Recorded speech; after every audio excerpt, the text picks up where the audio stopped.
तो आज हम अध्याय 3 देखने वाले हैं 9th का। तो चलिए शुरू करते हैं। हम अक्ष बना लेते हैं। इस लाइन को एक्स अक्ष बोलते हैं। इस लाइन को वाई अक्ष बोलते हैं।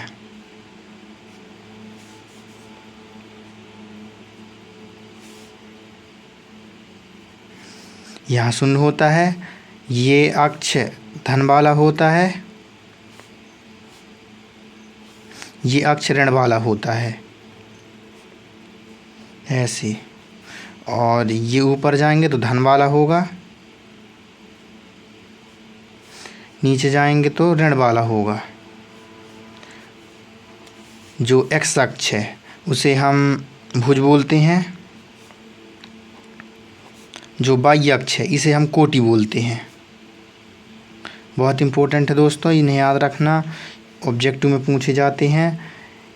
ये चतुर्थांश कहलाते हैं चारों खाने, तो इनको लिख लेते हैं चतुर्थांश।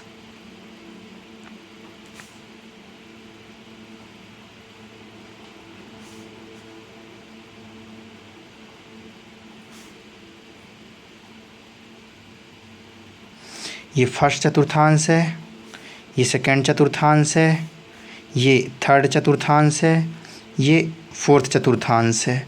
तो चार चतुर्थांश हैं ये। और ये होता है, ये मूल बिंदु होता है।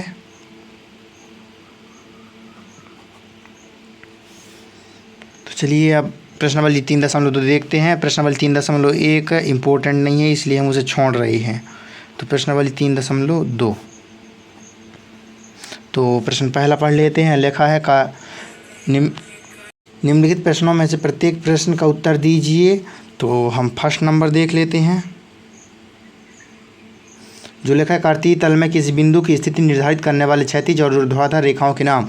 तो दोस्तों हम देख लेते हैं चित्र में। तो ये क्षैतिज है और ये ऊर्ध्वाधर है। इसे एक्स अक्ष बोलते हैं, इसे वाई अक्ष बोलते हैं। एक्स अक्ष को भुज बोलते हैं, इसे कोटि बोलते हैं। तो हम कुछ भी लिख सकते हैं, जैसे इस एक्स अक्ष लिख सकते हैं व वाई अक्ष, और इसके साथ है भुज व कोटि भी लिख सकते हैं। दोनों स्थिति सही होगी दोस्तों। सेकंड नंबर देख लेते हैं। सेकंड क्वेश्चन पढ़ लेते हैं। सेकंड क्वेश्चन का लिखा है इन दो रेखाओं के बने तल के प्रत्येक भाग के नाम। तो हम प्रत्येक भाग का नाम जानते हैं, चतुर्थांश बोला जाता है। तो यहाँ लिख लेते हैं चतुर्थांश। अब थर्ड नंबर देख लेते हैं। तो थर्ड नंबर लिखा है उस बिंदु का नाम बताइए जहाँ ये दो रेखाएं प्रछेद करती हैं। तो एक रेखा ये दोनों प्रछेद यहाँ कर रहे हैं, और इस बिंदु का नाम है मूल बिंदु। तो मूल बिंदु आ जाएगा इसका आंसर। अब प्रश्न दूसरा की ओर चलते हैं। तो प्रश्न दूसरा देख लेते हैं हम। क्या लिखा है, आकृति देकर निम्नलिखित को लिखिए। तो आई नंबर लिख लेते हैं। सबका आंसर आसान है दोस्तों। चलो बुक में देख लेते हैं हम। तो हमें देखना है प्रश्न दूसरा ये है जिसमें से आई नंबर है बी के निर्देशांक। तो बी ढूंढते हैं। बी ये यहाँ है, ABCD पढ़ते हैं तो उसमें पहले एक्स आता है फिर वाई आता है। तो एक्स में ये जाके मिल रहा है ऋण 5 में, और वाई में जाके मिल रहा है 2 में। तो ऋण 5 और 2 आंसर आएगा इसका। तो लिख लेते हैं ऋण 5 और 2। ऋण 5 अल्पविराम 2। अब नेक्स्ट देखते हैं। इसमें लिखा है सी के निर्देशांक। अब सी के निर्देशांक देखें तो सी इसमें ढूंढते हैं। तो सी यहाँ पर है, पहले एक्स में देखना है। तो एक्स में जाके मिल रहा है 5 में, और वाई में मिल रहा है ऋण 5 में। तो 5 ऋण 5 लिख देंगे। अब थर्ड नंबर देख लेते हैं।